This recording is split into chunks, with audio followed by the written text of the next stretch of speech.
sini kalau untuk buat colo-colonya sendiri dia kasih campur dengan minyak apa dan rasanya enak, gurih. Udah gitu wangi banget. Saya pikir kesulitannya itu waktu pas masang ya, ternyata enggak, justru lebih ribet waktu pas nurunin ke airnya.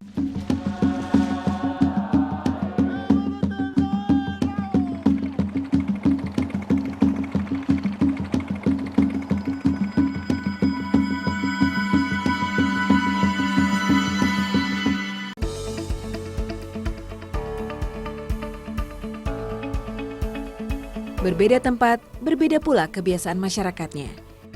Di wilayah pesisir Kendal, sungai tak hanya menjadi tempat menyambung hidup. Akan tetapi, sungai juga menjadi lokasi identitas profesi warga. Selain memenuhi kebutuhan hidup dengan menjadi nelayan di laut, sungai bagi warga Kendal adalah nyawa untuk memenuhi kebutuhan protein mereka. Salah satu kegiatan perburuan ikan yang dilakukan di wilayah muara sungai adalah gebyuk ikan.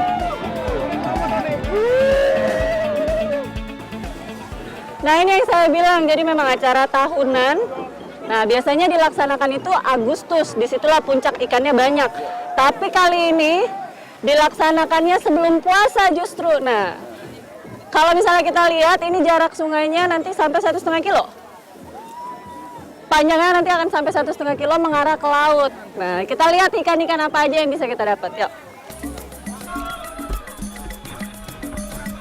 Gebyuk ikan adalah sebuah tradisi cara tangkap tradisional dari Kendal yang telah berlangsung turun-temurun. Namun dengan semakin maraknya alat tangkap modern, tradisi ini mulai semakin jarang dilakukan oleh masyarakat. Ini juga sengaja. Kali ini acara festival gebyuk ikan digelar untuk mengingatkan kembali kepada warga tentang tradisi pencarian ikan secara tradisional dan penuh rasa kebersamaan. Pada proses mencari atau menangkap ikan, bagian dasar sungai yang berlumpur tebal akan menjadi tantangan terberat bagi para peserta yang umumnya adalah laki-laki.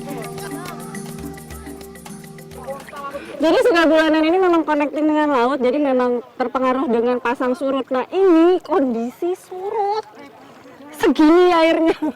Udah gitu di bawahnya ini lumpur. Nah memang pasti ikan-ikan yang ada kalau misalnya tadi lihat kita dapat masih kecil-kecil banget. Ini sebenarnya iwaknya ada yang gede. Nah, lazimnya itu biasanya di sini disebutnya dongkang, 9. Nah, hati-hati, 9 itu dia punya duri atas. Jenisnya catfish, tapi kalau misalnya kena kaki, sakit. Nah, ini tadi alatnya, coba pinjem Pak. Susuknya ini persis sama seperti teknik bubu. Jadi memang kita kasih turun, ya, sampai ke dasar, lalu rasa. Kalau misalnya ada ikan, nyelup deh tuh, ambil terasa. Dan ini tempat simpan ikannya disebutnya kembu. Ada 3 ekor di sini, tapi masih kecil-kecil sekali. Ntar ya, kalau misalnya sudah dapat tempat berpijak yang lumayan enak, saya tunjukin. Wah, dapat!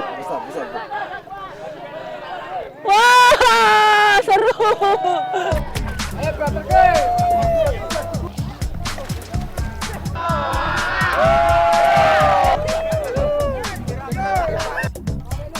Dapat!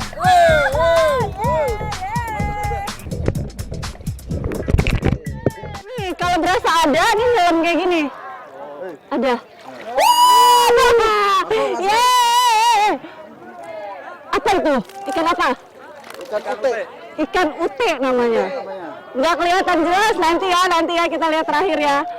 Tapi ini adem nih, selesai 1,5 kilo mah keriput nih Pak. Dingin.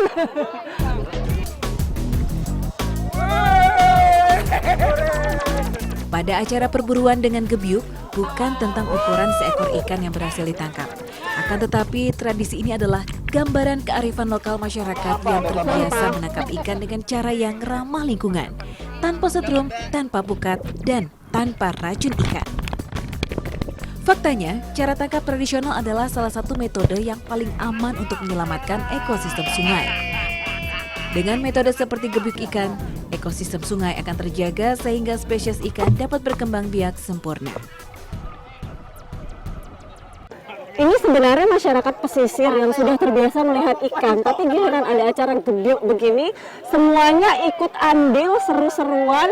Bahkan kalau menurut mereka nih sebenarnya udah biasa gitu, tapi lihat kebersamaannya tuh keren. Kenapa? Karena acara-acara seperti ini biasa kalau di Padang dibilang kelompok larangan, kalau di daerah timur disebut sasi. Ini tuh lazim dilakukan oleh masyarakat yang tinggal di pegunungan, bukan di pesisir. Jadi ini value-nya luar biasa kalau menurut saya, kalau masyarakat masih mempertahankan kegiatan ini. Gebyuk ikan hanya mengandalkan tenaga dan tentu saja sedikit keberuntungan untuk merebut ikan target buruan. Namun hal ini tidak menjadikan kegiatan gebyuk ikan sebuah metode yang mudah.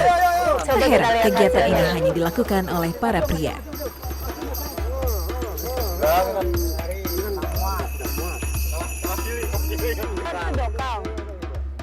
Ini kalau misalnya dilihat nih jenis ikannya mayoritas catfish. Nah, di sini dibilangnya dokang.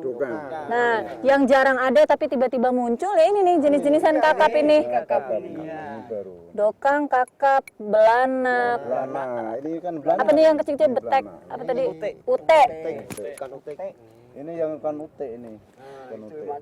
Tapi kalau misalnya lihat ya ini nih satu ini nih gede banget.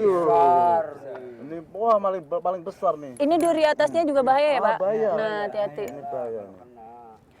Yang paling enak yang mana? Yang paling enak yang ini kakap ini.